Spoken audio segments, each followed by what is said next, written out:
Back in September of 2021, I released a video where I reviewed the first Paw Patrol theatrical film. And, since then, it has become my third most viewed video ever. First of all, thank you to everyone who watched my first Paw Patrol the movie video. It really means a lot to me that you guys liked it so much. And if you're from that video, then welcome back. If you don't know, Paw Patrol is a show on Nick Jr. about 6 puppies that all have different skills and gadgets that relate to various public service jobs and the like.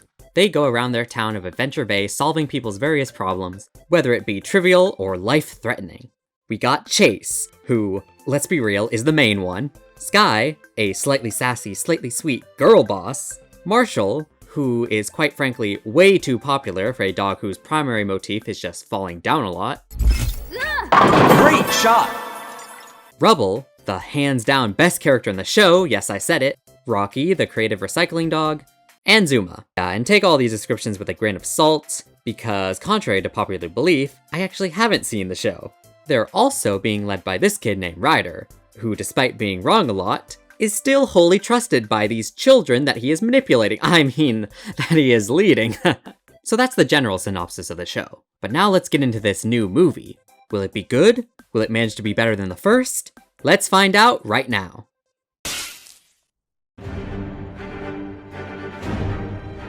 So this movie takes place after the last one, with the Paw Patrol puppies still in Adventure City and with a sweet new underwater base too.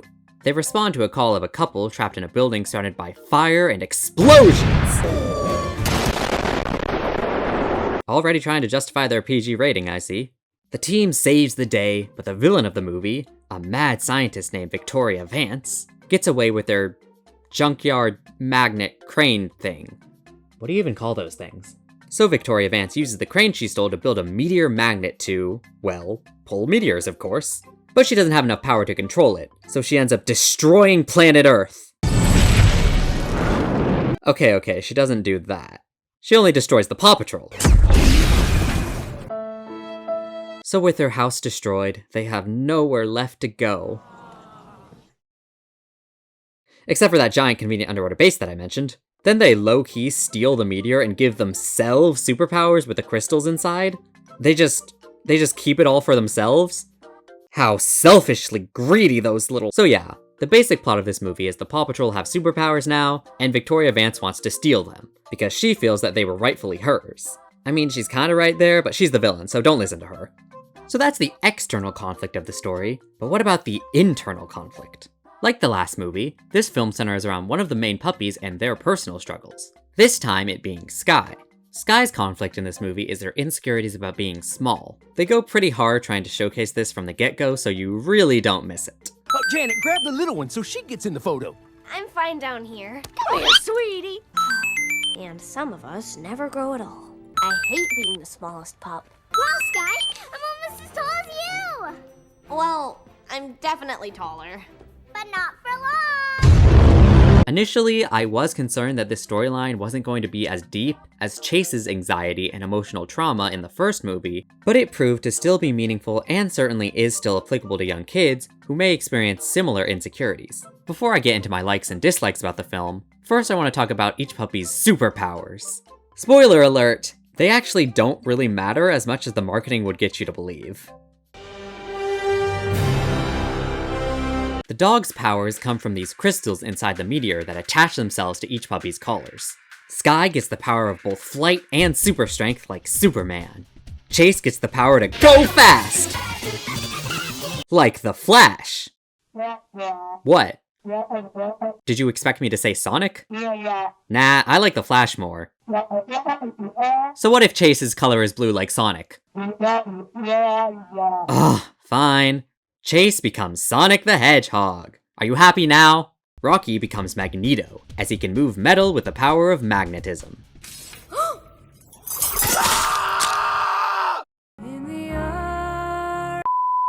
Marshall becomes the Human Torch. Wait, if he's a firefighter, then why does he have the power to make fire? Water Dog gets water powers. Naturally. And last, but certainly not least, my personal favorite, Rubble, gets the power to spin dash? Like Sonic! See, I told you guys I should have saved Sonic! Ugh, but I can't use him anymore because I already gave him to Chase! Ugh! Cool He says he's a wrecking ball, but come on, that's a spin dash, you're not fooling anyone. Oh yeah, and Liberty didn't get any powers because as Chase explains, she hasn't found her unique attribute on the team yet. Wait a minute, is Marshall secretly a pyromaniac? It's like these crystals amplify something about you. If you mess with the fire pup, you're gonna get burned! First things first, the animation is once again really great. These dogs look so good and cute and cuddleable, that's not a word, cuddly. Although I will say that the humans kinda give me plastic figurine vibes, but it's not too bad. This movie, unlike the first one, is rated PG, which should mean it allows for more intense and interesting scenes, but it also puts a higher expectation on this movie to be dark and serious and bloody. But there was still no death! What's up with that? No, but seriously, it does at least try to have more complex and dire situations, such as the meteor literally destroying their entire base in the first 20-ish minutes of the movie. But the emotion is kinda nullified by the fact that they just happen to have another home they could go to, and more vehicles they can use. But they need to sell toys somehow, so what you gonna do? They got new powers, new uniforms, and new merchandise. To all the parents out there, I'm sorry. I also feel like each member of the Paw Patrol actually gets a chance to shine this time. They each get to show off their unique powers and do something memorable that is unique to them at least once. It may only be for a short moment, but hey, it's something. And once again, Rubble is carrying this whole movie. Even if the things he says I don't always find that funny, I mean, I'm not a preschool child after all, not technically. At the very least, Rubble is the only one who is trying to make this movie funny. His silliness brings a little more charm into this film, and it helps showcase his own unique personality, something that the rest of the Paw Patrol kinda lack: personality. In addition to the main 6 puppies, Liberty is back once again, and her subplot is actually more robust than it was in the first movie. Since she didn't get any superpowers, she is tasked with babysitting these 3 puffball doggos who want to become new members of the Paw Patrol someday. Despite initially being hesitant towards the whole program, she decides to be flexible and undertakes the task of training them to become lean, mean, fluffy little rescue machines. With a lot of work and a training montage, Liberty actually succeeds at shaping this trio into agile and skilled rescuers. And they actually help the main puppies in a satisfying way during the final act of the movie. And due to Liberty reserving her initial judgments and being flexible, something the movie really wants the audience to know, Be flexible. I've been trying to be more flexible. I'm trying to be more flexible. Be flexible. she learns she does have a passion for teaching. And this is what causes her to finally unlock her superpower, that being the power to super stretch like Elastigirl. Or Mr. Fantastic, whatever you prefer. Ultimately, I really like this subplot. It shows an actual bit of character development for Liberty, as she learns to be less stubborn and more flexible. I promise that'll be the last time I say it.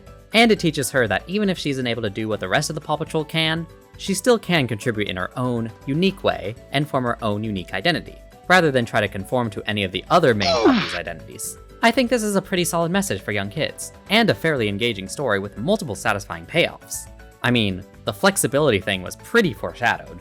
Plus she is a wiener dog. Wiener dog? Which are known for being, you know, lengthy. It just makes sense.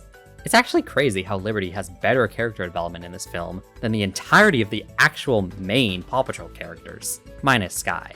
It's almost like the filmmakers didn't want to taint the marketable image of the core 6 puppies, so they leave any and all actual story to the newcomers. But if anything, that just makes me like the main puppies less because they're less interesting. But this is just my opinion, and I'm kinda getting off topic, so let's just move on. Victoria Vance was a decent enough antagonist, less annoying than Humdinger anyways. She actually had some good, well thought out ideas and plans sometimes. She also gets lightning powers at one point, like Electro. Unfortunately, Humdinger, who I didn't like from the first movie, is still in this one. But he's not the main villain this time, so at least he doesn't get too annoying. And he can grow very big like that girl from Monsters vs. Aliens. Look, trying to find superhero parallels to all these powers is hard, okay? Let me see you try to do it. One last thing I like, and it may seem kinda strange, but I'm really glad that the dogs are actually pushing back against Ryder's dominance. Specifically, Liberty and Skye assert their own plans as being just as valid as Ryder's, which is something that the show doesn't seem to do too often as it tries to promote loyalty and following leadership. Which is a fine moral, don't get me wrong, but it breaks down when the leader sometimes, or in this case very often, makes some terrible decisions. Even Ryder's plans don't always work out the first time. And Skye's opposition to Ryder's tyranny comes in the form of her desire to prove herself and her own worth. We'll get into that later, but first let's talk about some negatives. It refuses to give the child characters that much intelligence or agency. I think that explains the fundamental problem with this film. It feels as if the filmmakers are using the fact that they are children to avoid any real development or personality. I know I'm kinda complaining about kids acting like kids, but when the kids are supposedly the main characters in a story where they are the ones with internal conflict, them being so submissive to a person like Ryder rather than having their own agency just feels off. And even real kids have more personality than some of these Paw Patrol puppies. At best, they get a brief, kind of forced joke that is meant to exemplify their character, and then that's it. Everyone except for Sky feel underdeveloped despite being the faces of the movie. Even Chase, the supposed main one, no longer has the complexity he once did. I feel like a way to fix this problem of lacking personality is to have the characters pair up in some way, so that we can see their unique relationships they have with each other, and so their individual personalities can also shine through. I feel like relationship building is a great way at giving nuance to a story in a quick and easy way, even while still having the main conflict of the movie revolve around only one of them. Like, I don't want them to bog down the movie with subplots, but I also don't want characters to be there with no purpose whatsoever. There's a balance that this movie must find. Another thing that I'm actually pretty surprised about is that each puppy's superpowers actually don't come into play all that much, other than Sky's. There's a montage at the beginning of them all using their powers, but due to the crystals constantly changing hands, it means they're not actually able to use their superpowers throughout the entire movie. I don't know why a film called Paw Patrol the Mighty Movie that boasts being about superpowers is actually very much not that, but what you gonna do?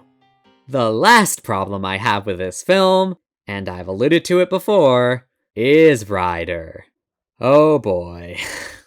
Like, he was bad in the first movie, but man, it feels like they're trying to make him unlikable. To be fair, he often just has to be the source of conflict, since he's the one making all the big decisions, so maybe just chalk it up to Ryder always getting the short end of the stick in the script. But he just never takes any accountability even after the conflict is resolved, so it's just a little frustrating.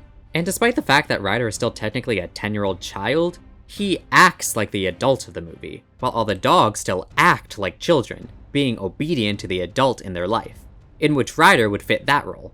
So I'm still gonna give him flack for his questionable actions, since he's supposed to be the responsible adult in this situation. There are multiple times when a Paw Patrol member would look up to Ryder as basically the parental figure. They ask him for guidance, help, support, comfort, all things a child may look for in a parent. And Ryder just patronizingly blows them off. You're all growing so fast. All of us? Even me? Not yet, Sky. You're still pretty much the same size. I don't like sleeping in new places. I'm never gonna be able to get to sleep. Well, we've all had a long day. You're probably more tired than you think. I don't know the first thing about little kids. Don't worry, Liberty. You'll be great at it. Mighty Pups are on a roll! Ryder, come back! Take it easy, Liberty. Remember, the Junior Patroller program is just for fun. These pups are legit. I'm happy for you, Liberty, but maybe it's time for a break. We've gotta end the Junior Patroller program. What? It's too dangerous. The pup balls can help. Sure, they're little, but I've heard you say no pups too small like a million times. Nano, Minnie, Todd, I'm ending the Junior Patroller program. What? No. What the heck, Ryder? Why are you mentally tormenting them so much? It got to the point where when a scene was set up that a dog was coming to Ryder for advice or something, I flinched because I knew that he would respond in the most harmful and damaging way possible. That's kind of an exaggeration, but still. Like, I know he doesn't have to be perfect, but if he's gonna be the parental figure and the team leader in this dynamic, and he never gets any repercussions for his bad advice, it just seems wrong. Like, parents have an obligation to be caring and loving towards their children, not always supportive of everything. Some wrongdoings need discipline, but when a child comes to you for support, you don't just casually blow them off like they're a coworker, rather than a fragile younger human being. I guess that's the fundamental problem with Paw Patrol as a premise. The show acts as if the Paw Patrol is a team of emotionally mature adults, even though the characters clearly aren't. They don't act that way at many points in the show and the movie. And therefore, the show kinda breaks down since it never gives Ryder any growth from his parenting mistakes. It's not even so much as that I have a vendetta against this fictional 10-year-old boy, as much as I feel like the filmmakers do portray his actions as damaging for the sake of conflict, and yet he doesn't get consequences since they don't actually want Ryder to be seen as an unlikable villain. He just exists in this weird state of both being always in the wrong, yet at the same time no one ever seems to recognize it. Sorry, I know I'm ranting. It feels silly for me to dislike Ryder as much as I do. I know I seem like I've been very harsh on this movie, but I really don't actually hate it. It's certainly good for what it is, a preschooler movie. It just doesn't necessarily live up to more complex narrative standards, but that is to be expected. That is, until you get to the meat and potatoes of this film, Sky.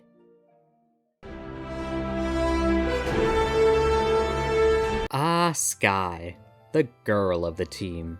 That's not even true, there's plenty now, but she was the first. And she has gained a large amount of popularity among children who love the show. And surely not entirely without the recognition that she manages to shine as the only main female character in an all-male cast. But why am I saying this, you may ask? Well, that's cause this new movie actually places a lot of emphasis on Sky's feeling of otherness on the team. The movie presents it as a story of Sky struggling with her insecurities about being just physically small, meaning she's always looked down upon as just being cute, or sometimes feels like she isn't actually able to do enough due to her literal small size. Now admittedly, when I heard that this was the plot of the film, I sure was skeptical.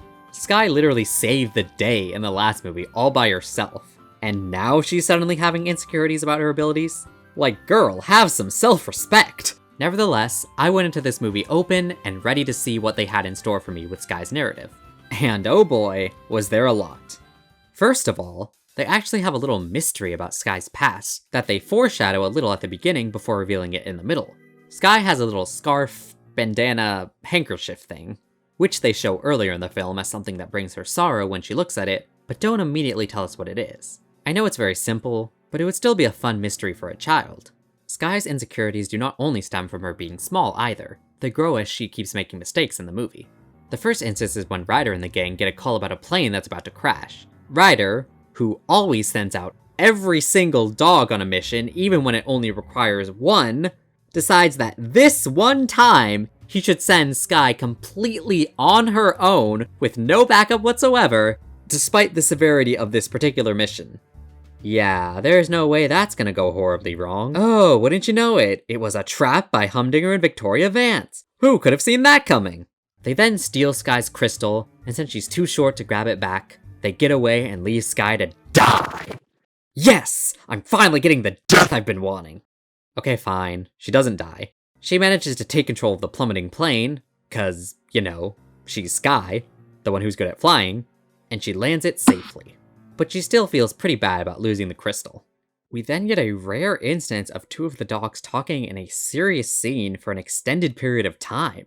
Wait, is this actual relationship building? Yes! Sky then finally reveals the backstory of her pink scarf. I'm just gonna call it a scarf. When I was born, I was the runt of the litter. You were the smallest? The smallest and the weakest. Sky was a small and unwanted puppy with no owner before she joined the Paw Patrol. She always felt overshadowed by all the other larger and more prominent members of her litter. Already, you can see parallels to the idea of being a woman, or at the very least, being a part of any group that has historically been stereotyped as being inherently weaker. And thus, you feel like whatever you do is never enough to prove yourself in society. It's not easy being the smallest. You learn pretty early on that everything's gonna be harder for you. Think I'm stretching a bit? Well then, just you wait. It wasn't until she was the last one who hadn't been adopted that she finally decided to take initiative and chased after Ryder one fateful snowy day. Ryder eventually found her and then enslaved her into becoming a member of a dangerous and manipulative public safety group that doesn't even get paid. But I digress. Ultimately, I like this story. You could argue it's a bit too similar to Chase's, but it does manage to bring a unique distinction about the source of Sky's insecurity, which is feeling inherently weak due to her small size, and the development of her tendency to take initiative to prove herself. This conversation shows that when she had superpowers, for once in her life she felt completely secure in herself and capable despite her size. But after mistakenly losing it to the villains, she not only is once again the least powerful in the group, but she feels immense shame and guilt for messing up so badly. I just keep thinking, if I wasn't so small, I could have stopped them from taking it.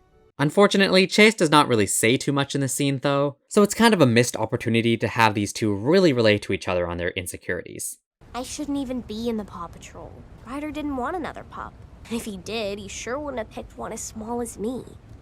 I had no idea. So Ryder builds a machine to track the crystal, and Skye wants to help retrieve it to make up for her mistake. Ryder, once again being the worst person ever, is simply like, "Oh, you sad, idiotic little dog. You can't help because you caused the problem in the first place by losing your crystal. Oh yeah, remember when you royally messed up and gave your powers to our enemies? Meaning now they can kill us all. Just stay here and think about how much you've completely ruined everything and that we all hate you now."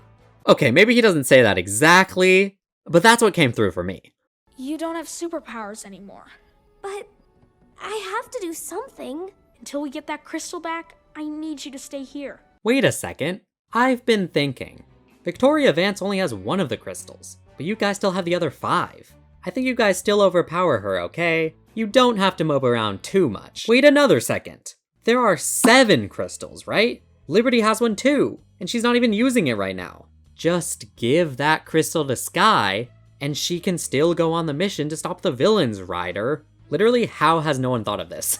Even I kind of forgot until right now as I'm writing this that Liberty had a crystal. But I guess we'll just ignore this pretty solid plan and pretend that everything makes sense. Since she feels so bad about losing the crystal and really wants to make it up, she decides to steal the rest of the crystals and give them to Victoria Vance? That is certainly a plan you could do. Okay, no, seriously. Skye's actual plan is to take all the power she can get and use that to storm Victoria Vance's base and take back her crystal. I know it's kind of cliche for Skye to go at it alone, but I actually kind of really liked that they went with this direction, because it makes sense given her character at this point. She feels like the only way to redeem and prove herself is to show that she is capable of succeeding without the rest of the Paw Patrol's help. And therefore it shows the very realistic desire to not show vulnerability when one has insecurities or feels constantly judged as inferior. There's this feeling that only you can amend your mistakes, and that if you don't, you can never forgive yourself. But at the same time, you push away others that could actually help you and end up making things worse. I also just didn't expect something like this to happen in a show where the dogs are always so unwaveringly loyal to Ryder. So Skye defying his wishes was honestly kind of refreshing. So yeah, Skye goes into the proverbial lion's den, and after a decent chase/fight sequence, gets captured.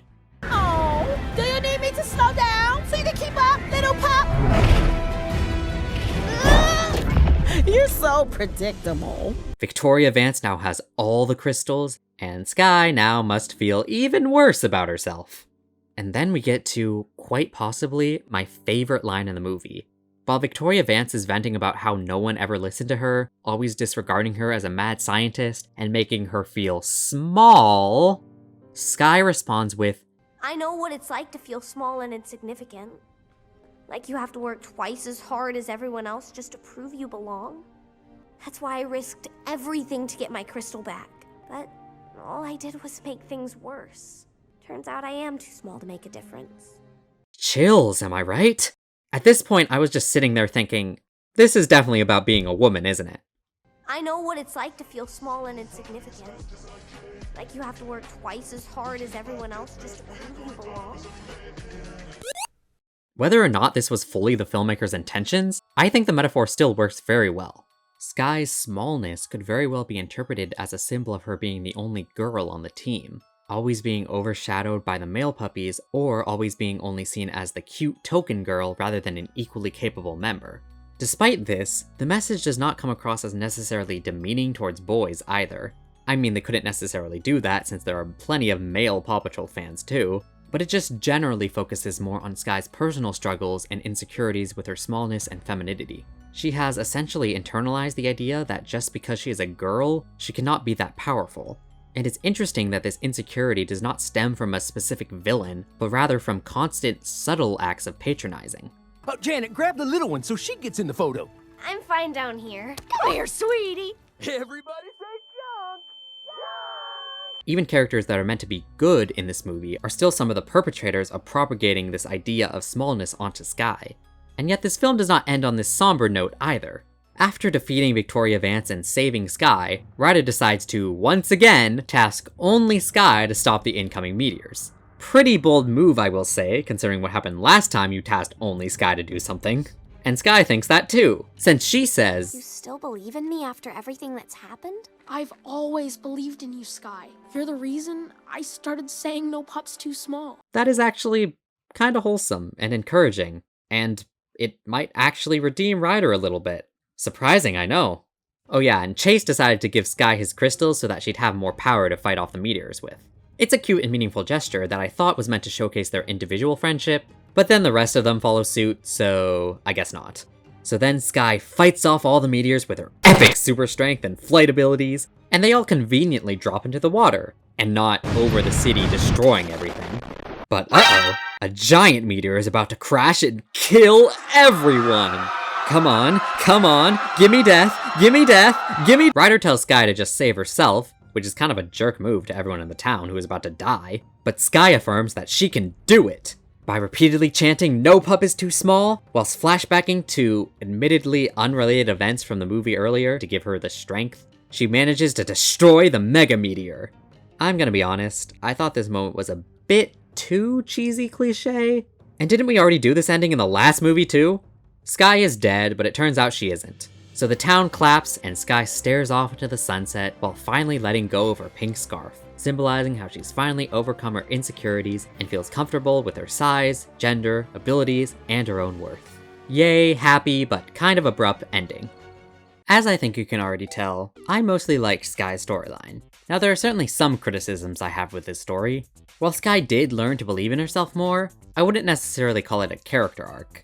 She didn't really develop throughout the movie, as much as she just suddenly became a bit more confident the moment before she was called to destroy all the meteors. Compare that to Chase, where he certainly had more time to reflect on what Ryder told him. Nevertheless, the story is still powerful. I thought it was surprisingly nuanced for how tame the premise seemed. I guess insecurities can come from many different places, especially for impressionable children who are just learning about societal expectations. I can definitely see a child who hasn't quite yet grown physically relating to this feeling of internalized inferiority, and it's comforting to see a character on screen who you can relate to. You could even go further and say that this is an allegory about disabled children who recognize the relative advantages of able-bodied kids and may feel separated and inferior as a result, and therefore like they need to prove their worth in other ways. And of course, I mostly saw the feminism allegory in my interpretation. Smallness has historically been an attribute assigned to women as a way of showing subordinates, and so by having Sky be insecure about her size, it really does feel like it's symbolic for being insecure about being female. Either way, she learns to overcome the external and internal prejudice and insecurities, affirming to herself that her superficial attributes do not determine her worth or abilities, which is something that any girl, or any child for that matter, could resonate with. I appreciate how this film treats the topic with enough seriousness so that anyone can interpret it in a way that applies to their specific situation. It works as a general story about insecurity, a story about internalized difference due to physical attributes, and of course, a story about female empowerment in the face of stereotypes or prejudice. I think it's important to disclose the fact that, as much as I've had fun reviewing these films, they are preschool movies at the end of the day. Since I never really expected them to have any depth, that means that any nuanced storytelling is going to seem groundbreaking by comparison. That is why I'm trying to give this movie a fair shot while also still being somewhat critical. I chose to review this movie like it's more than just a preschool spin-off, so I should hold it to a higher standard. And I do see the potential in these storylines to showcase anxiety, trauma, prejudice, societal expectations, and ultimately finding courage in the face of all of these things. Am I reaching a little bit? Maybe.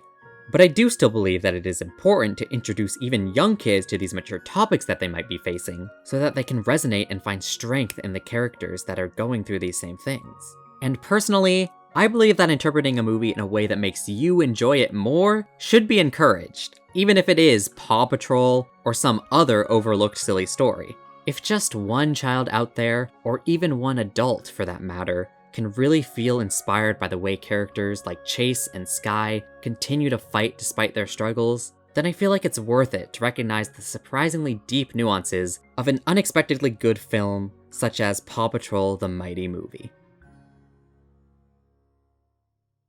Okay, one last thing. What in the world was Ryder wearing that whole time? It looks like an Iron Man suit mixed with Hero from Big Hero 6, but like, worse in every way. It's so uncomfortable to look at. Why is it both clunky and form-fitting at the same time? That's not right. Why? Why would you do this?